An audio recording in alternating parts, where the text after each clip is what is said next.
नमस्कार दी मूक नायक में आप सभी का स्वागत है। मैं पूनम और आज हम बात करेंगे ट्रांसजेंडर पे। कई स्टोरियां देखी, कई ऑर्गेनाइजेशन आपने देखे होंगे जो ट्रांसजेंडर के लिए काम करते हैं। इनका जीवन बधाई मांगने से शुरू होकर वहीं पर खत्म हो जाता है, लेकिन कुछ लोग होते हैं जो इसे एक्सेप्ट नहीं करते। उनका मोटिव है अपने जीवन में कुछ अलग करने का और आगे बढ़ने का। ऐसे ही एक ट्रांस से आज आपकी मुलाकात कराएंगे जिनका परिवार गली के इस पार ही रहता है, लेकिन वो उसे एक्सेप्ट नहीं करता है। ट्रांस ने सारी परिस्थितियों को, विपरीत परिस्थितियों को मात देते हुए आज कॉर्पोरेट में जॉब के लिए एंट्री की है। चलिए आज उन्हीं से आपकी मुलाकात कराते हैं। करण उर्फ कनिका, ये वही कनिका है जिसने लगभग 5 साल तक स्ट्रगल किया और आज अमेज़न में एक एग्जीक्यूटिव की नौकरी कर रही है। कनिका बताती है कि उसके जीवन का सफर इतना आसान नहीं था। स्टार्टिंग में मैं घर वालों के बताने पे नहीं निकली थी। पहली बात, घर वाले मुझे बहुत टॉर्चर करते थे, बहुत ज्यादा गंदा वर्ड बोलते थे, बहुत ज्यादा मारते पीटते थे। जब आपने बताया कि आप ट्रांस हैं, वो मेरे साथ कभी अपने साथ मतलब अपने जैसा बदसलूक नहीं करते थे, मतलब अपने जैसा नहीं समझते थे। वो मेरे से पहले से ही मेरे को पराये जैसा बदसलूक करते थे मेरे साथ। जैसे कि कपड़े, एक अलमारी थी, कपड़े सबके अलमारी में होते थे, बट मेरी मॉम मेरे कपड़े ऊपर रखती थी, जैसे मट्टी वगैरह, मतलब एक अलमारी में सेट करके ऊपर रखती थी। तो उनको पता था कि आप ट्रांस हैं? हाँ, उन्हें पता था ट्रांस, बट वो ये समझती थी, ये पॉइंट मारती थी कि हमने पैदा किया है, हम पता है कि तू कौन है, ये वो। तो फिर मम्मी इसी बहाने लेके एक दिन अपोलो हॉस्पिटल लेके चली गई। डॉक्टर ने भी यही बोला कि इनको पहले साइकियाट्रिस्ट, वो नहीं होता हिप्नोटाइज की, पहले हम वो करके देखेंगे। पता नहीं वो 7 लाख समथिंग ऐसे कोई रुपए बता देते। तो मेरी मम्मी ने बड़ी ये बोल दिया कि देख लिया, अगर तू ठीक होना चाहता है तो हो जा, अदरवाइज तू अपने मेरे घर से निकल जा, हम तुझे ऐसे नहीं रख पाएंगे। कनिका का परिवार उसके ही एक गली के बाद रहता है, लेकिन वो उससे बातचीत नहीं करता है। वो अपनी जिंदगी के कई कष्टों को बयां करती है, लेकिन वो कहती है मैं खुश हूँ कि आज मैं अपने पैरों पर खड़ी हूँ। मम्मी पापा मुझे लाइक नहीं करते, मम्मी पापा के मेरे पूरे फैमिली मुझे लाइक नहीं करती। और जब भी मैं अपनी गली से निकलती हूँ तो वही मॉम डैड, मुझे डैड तो कुछ नहीं बोलते, तो मॉम मुझे गालियाँ देती है। गालियाँ तो नहीं कि निकल जाए यहाँ से, ईंट पत्थर मार दूंगी, लेकिन मुझे उस बात की वो फील नहीं होता कि वो मुझे बोल रहे हैं। मुझे अच्छा लगता है, एटलीस्ट वो मुझसे बात नहीं कर रही है, एटलीस्ट मुझे किसी के बहाने मेरे से बोल तो रही है, मुझे बहुत अच्छा लगता है। तो कुछ भी है, चलो कोई बात नहीं, मुझे किसी के बहाने मुझे बोल रही है, मुझे बहुत अच्छा लग रहा है। मुझे उन बातों में ना गालियाँ नहीं लग रही, वो बातें मेरे लिए इतनी, जब मेरी मम्मा ने एक बार मुझे बोला ना कि निकल जाए या फिर ईंट फेंक के मारूंगी, मुझे वो ईंट नहीं लगा था, मुझे वो फूल लगा था। कनिका अपने स्ट्रगल के दिनों को याद करते हुए कहती हैं कि मैंने बहुत स्ट्रगल किया है। जब वो पहली बार अपने घर से बाहर निकली तो उसके पास पैसे नहीं थे, उसे बार बार घर से निकलने के लिए कहा जा रहा था। इसके लिए उन्होंने एक सेक्स वर्क भी किया ताकि उसके पास पैसे आ सके और वह घर से बाहर निकल पाए और अपनी जिंदगी जी पाए। आज इन 5 सालों में कनिका ने थोड़ा थोड़ा करके एक रूम लिया है ताकि वह अपनी जिंदगी आराम से बिता सके। एक दिन क्या हुआ, मैं अपना बैग लेके और घर से मैंने खुद सेक्स वर्क करके 100 रुपए कमाए थे। वो मैं खुद बोलती हूँ, मैं अपनी लाइफ से कुछ ऐसा नहीं छुपाऊंगी कि वो जो मेरे से ना हुई हो, जो मेरे से हुई हो, कुछ ऐसा। मैं प्रॉपरली बात बोलूंगी, मैंने सेक्स वर्क करके वो 100 रुपीज के लिए मैं वो लेके मैं भागी थी घर से। तो पुलिस वाले ने कह दिया, अगर तेरे माँ बाप, तू तो इतना बड़ा हो गया ना कि अपने पैरों पे कमा खा सकता है, अगर तेरे पापा माँ बाप नहीं चाहते अगर अपने साथ रखना तो मत रहे, तू तो इतना बड़ा हो गया कि अपना कुछ खा कमा सकता। उसी टाइम से मेरे में माइंड आ गया, जब पुलिस वालों ने बोल दिया, मैं फिर कोई ऑब्जेक्शन नहीं उठाया। मैंने उसी टाइम बोल दिया, मेरे को 1 हफ्ता दे दो, मैं 1 हफ्तों में मैं अपना ठिकाना ढूंढ लूंगी। मैंने ढूंढ लूंगी बोला। कनिका का परिवार यूपी के एटा से ताल्लुक रखता है, लेकिन उसके जन्म के बाद से ही वह दिल्ली में रह रहे हैं। यहीं से उसने 10th की पढ़ाई पूरी की और आगे उसके घर वालों ने उसका एडमिशन नहीं कराया। वह कहती है कि मेरे घर वाले और रिश्तेदारों ने मुझ पर बहुत टॉर्चर किया है, शादी के लिए जबरदस्ती भी की। जब मैं नहीं मानी तो पुलिस से बहनों के साथ रेप करने का इल्जाम लगाकर पुलिस हिरासत में बंद करवा दिया। तो मैंने बोला ताऊ जी के सामने, मैंने सबके सामने, पेरेंट्स के सामने मना कर दिया, ताऊ जी मैं शादी नहीं करूंगा। उस टाइम मैंने मेल जैसी वॉइस निकाली थी, क्योंकि उस टाइम मेरा पूरा परिवार था और मैं फीमेल जैसी वॉइस नहीं निकाल सकती थी। तो मैं यही करती थी कि मैं बोलता हूँ मैं शादी नहीं करूंगा क्योंकि मुझे अभी नहीं करनी। तो कहे क्यों, क्या हुआ? तो मैंने कहा मुझे नहीं करनी बस। फिर मैं ऊपर चली गई, फिर मम्मी आ गई, फिर मम्मी ने तो थप्पड़ मार दिए, फिर मैं रो गई, फिर ऊपर ताऊ आए, मैंने बहुत बड़ा कलेश कर दिया। मैं क्यों, मतलब मुझे इंटरेस्ट नहीं है तो मैं क्यों शादी में करूँ? मेरी बहन बोलती है कि तू ऐसी, मेरी बहन ने मुझे एक दिन बहुत गंदा वर्ड बोला था, मैं क्या बोलूँ, मेरी बहन ने तू ऐसे ही सेक्स वर्क कर रही, मतलब ये बात मैं इंग्लिश में बता रही हूँ बट उसने हिंदी में एक्सप्लेन करी थी, हिंदी में ट्रांसलेट करी और थी भी ये लोग बात। बोलते हैं और कि मेरे बहन भी बोलती है, मेरे भाई भी बोलते हैं, मेरे डैड भी बोल चुके हैं ये बातें।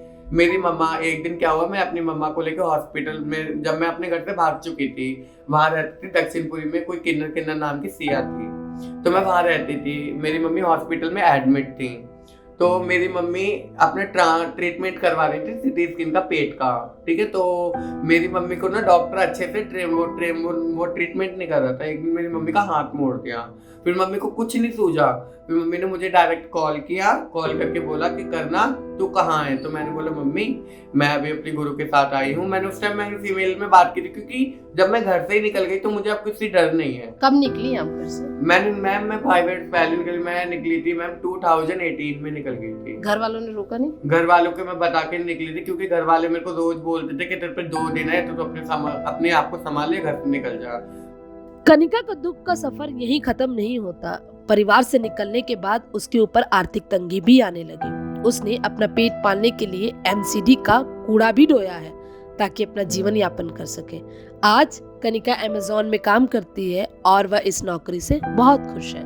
मैं 1.5 महीने वहां रही, मैं बाबरपुर मौजपुर कि उनके घर की नौकरानी हूँ। मैं मानती हूँ कि मैं थोड़ी प्रॉब्लम में चल रही हूँ, तो इतना मैं बहुत कुछ करके दे रही थी मैम। उनके बर्तन, कपड़े लत्ते, साफ सफाई सब कुछ अकेले करती थी। एटलीस्ट उनकी बेटा भी, जो मेरी फ्रेंड थी, वो भी कुछ नहीं करती थी, मैं सब कुछ करती थी। तो उन्होंने अब नौकरानी समझ लिया था कि आटा मर जाना चाहिए, रोटी, मतलब ऐसे ऑर्डर से देते थे। तो वो ये सब ना मुझे फिर इरिटेट सा लगने लगा।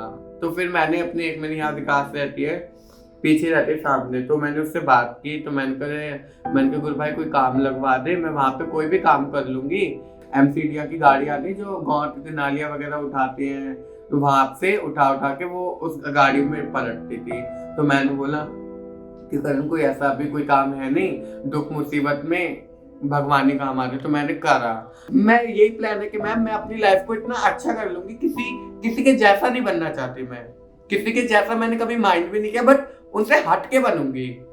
क्योंकि हटके मैं इसलिए बनना चाहती हूँ क्योंकि किसी की मैं डुप्लीकेट, मैं किसी की कॉपी करके आगे बढ़ूं, ये मैंने नहीं सीखा। मैं अपनी मेहनत से, अपने जो मुझे आगे मेरे को अच्छा लगेगा, जो मेरी मैम जो रास्ता दिखाती है मुझे, मैं उस रास्ते पे आगे बढ़ूंगी। मैं किसी की कॉपी, जैसे वो ऐसे काम करने से आगे बढ़ी है तो मैं उसी के जैसे काम करूंगी और आगे, ये मैंने नहीं सीखा। मैं लोगों से हटके बनूंगी कि मैं चाहती हूँ कि जो लोग टीजी, जो सेक्स वर्क करते हैं, मैं टीजी पे ही काम करूंगी अपनी मैम की तरह, कि आज को मैम हमारे लिए इतना सोच रही है, कल को मैं ऐसे काम करूंगी, मैं लोगों के बारे में सोचूंगी। मैं इतना अच्छा ऑफिस खुलवाऊंगी टीजीओ के लिए, जो आज टीजी खड़े होते हैं रातों में, मैं उनके ऊपर काम करूंगी। एटलीस्ट उनको ऐसा दिन ना देखना पड़े। और जो लोग हमें कहते हैं गंद है, ये है, वो है, इस चीज को मैं मिटाना चाहती हूँ। एटलीस्ट ऐसी लोग, ऐसी बातें कभी माइंड में आए ना लोगों के, ऐसी चीज बनना चाहती हूँ मैं। अपनी 2 चीजों से प्यार करती हूँ, एक अपने पहल ऑफिस से और एक मेरी सहिता मैम से, और एक और है मेरी अपनी जॉब से। मैं 2-3 चीज पे बहुत प्यार करती हूँ। यही चीज है मेरी जिंदगी से बनी हुई। साल 2011 की जनगणना के अनुसार भारत में 4.88 लाख ट्रांसजेंडर है। इनकी संख्या और भी अधिक हो सकती है, क्योंकि यह वही ट्रांसजेंडर है जिन्होंने अपना ट्रांसजेंडर की हक और अधिकार की बात करते हुए केंद्र सरकार द्वारा साल 2016 में ट्रांसजेंडर व्यक्ति अधिनियम लाया गया। एक्चुअली हमारा जो पहल है, पहल नर्सिंग लाइफ, वो बेसिकली काम करता है दिल्ली में ट्रांसजेंडर के ऊपर। तो हमारा जो प्रोजेक्ट है अस्तित्व, वो फुल बेस ऑन एम्पावरमेंट पे है कि हम किस तरीके से ट्रांसजेंडर को मेन स्ट्रीम से कनेक्ट कर पाए। तो हमने उससे पहले भी 5 साल एक प्रोजेक्ट पे काम किया था, दिल्ली गवर्नमेंट का प्रोजेक्ट था, जिसमें HIV/AIDS अवेयरनेस के ऊपर हम लोग काम करते थे। बट जब ग्रास रूट के बारे में बात की जाती है, जब उनसे डेप्थ में बात की जाती है और 1-to-1 इंटरेक्शंस होता है कम्युनिटी के साथ, तो वो लोग यही बोलते हैं कि मैम काउंसलिंग से आप किसी की लाइफ कुछ टाइम तक चेंज कर सकें, बस अगर आप देखना चाहें सस्टेनेबिलिटी मॉडल के थ्रू कि भाई अगर रोजगार के बारे में बात करें तो हमेशा उनकी डिमांड रहती थी कि हमारे पास कोई काम नहीं है, कोई ऑप्शंस नहीं है। अगर ऑप्शंस नहीं है तो जिस वजह से वो लोग कमा नहीं पा रहे हैं, तो इसीलिए बैगिंग और सेक्स वर्क में वो लोग इन्वॉल्व हैं। भेदभाव से ट्रांसजेंडर व्यक्तियों की रक्षा करने और उनके लिए स्वस्थ शिक्षा एवं रोजगार से संबंधित कल्याणकारी योजनाओं का साल 2016 में नियम कानून आने के बाद भी आज तक कई ट्रांसजेंडर हैं जो अपने जीवन को बदहाली में जी रहे हैं। राष्ट्रीय मानव अधिकार आयोग द्वारा ट्रांसजेंडरों पर किए गए पहले अध्ययन के अनुसार 52% ट्रांसजेंडर देश के किसी भी आर्थिक गतिविधि में भाग लेने से वंचित रह जाते हैं, जिसके अनुसार 96% ट्रांसजेंडर बधाई या भीख मांगकर ही अपना गुजारा कर रहे हैं। इस अध्ययन में यह पाया गया कि प्रताड़ना, अशिक्षा और सामाजिक बहिष्कार के कारण ही ट्रांसजेंडरों में टैलेंट होने के बाद भी उन्हें काम नहीं मिल रहा है। तो हमने ऐसा स्टार्टअप किया कि हमने सोचा कि ठीक है, जो इनकी बेसिक जरूरतें हैं जो रोजगार से ही इम्पोर्टेंट है, क्योंकि काम की वजह से फर्क आता है, जो सोसाइटी में डिस्टेंस है कि भाई कोई भी इंसान भीख मांगने वाले इंसान को अपने साथ में बैठाना नहीं पसंद करेगा। अगर कोई ट्रांसजेंडर काम करता है तो डेफिनेटली हमारे माइंड सेटअप में चेंज आता है कि वो काम कर रहा है, हमारी तरह रोजगार कमा रहा है ना। तो इसीलिए हम लोगों ने कुछ रोल मॉडल क्रिएट किए।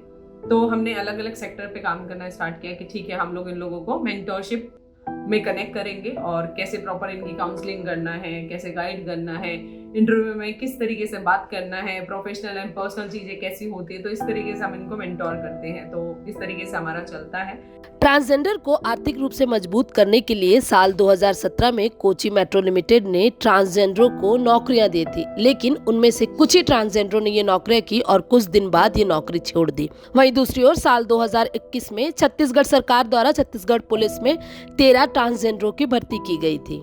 एंड जहाँ पे भी हम लोग इन लोगों को टाई अप कराते हैं, जिस भी कंपनी से हमारा टाई अप होता है, तो हम प्रॉपर उनको जेंडर सेंसिटाइजेशन का वर्कशॉप प्रोवाइड करते हैं ताकि उनको पता चले कि आप बच्चों के साथ काम नहीं कर रहे हैं, किसी और चीजों के साथ में काम नहीं कर रहे, आप बेसिकली एक ऐसे जेंडर के साथ में काम करें जहाँ पे इतना बड़ा स्टिग्मा है और मिसकम्युनिकेशंस है उस जेंडर को लेके, तो लोगों को आइडिया नहीं है, क्योंकि हमारे एजुकेशन में, सोसाइटी में इसके बारे में बात ही नहीं करते हैं, तो उनको मालूम ही नहीं है इस चीज के बारे में। देश के कई एनजीओ ट्रांसजेंडर्स के लिए काम कर रहे हैं। इनके लिए तरह तरह के सेमिनार और वर्कशॉप का आयोजन किया जाता है ताकि ट्रांसजेंडर को मानसिक रूप से मजबूत बनाया जाता है।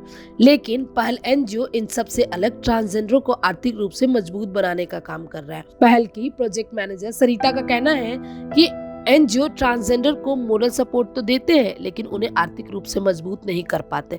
इसलिए हम इन्हें आर्थिक रूप से मजबूत करने के लिए इनकी काबिलियत के अनुसार इन्हें कॉर्पोरेट में नौकरियां दिलाते हैं। हमने काफी सारी चीजों में हमने ऐसा है कि जो कंपनी हमसे टाई अप करती है उसके थ्रू तो है ही है, और अगर कहीं पे किसी कंपनी में अगर वैकेंसी निकलती है तो डेफिनेटली मैं अपने लोगों को बोलती हूँ कि आप एटलीस्ट इंटरव्यू कंडक्ट कीजिए।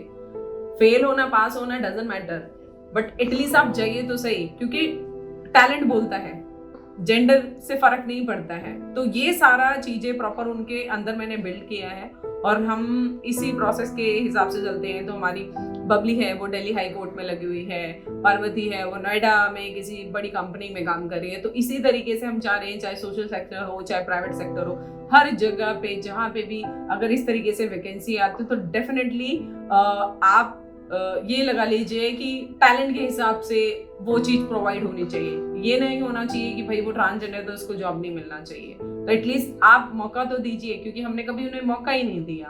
तो मौका नहीं दिया इस वजह से वो लोग काम करें। ऐसा नहीं है कि स्टार्टिंग में कोई बच्चा पैदा हो और वो जाते ही भीख मांगना स्टार्ट करता है, क्योंकि ऑप्शंस नहीं होते हैं कुछ, इस वजह से ये सब चीजें क्रिएट होती हैं।